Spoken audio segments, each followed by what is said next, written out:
سلام البنات، كي دايرين؟ بخير، نتمنىكم تكونوا بخير وعلى خير باذن الله.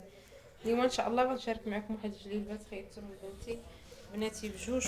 خيط لهم جوج جليبات، كنت ناويه انني نخيطهم لهم في رمضان، ما كتبتش انني نخيطهم في رمضان.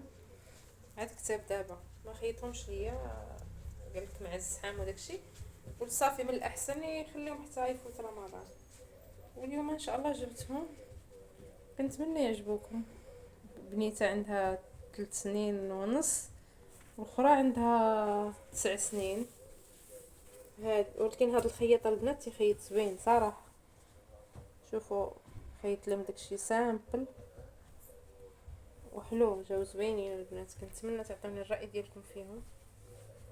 هذه ديال مروه وهذه ديال ايناس.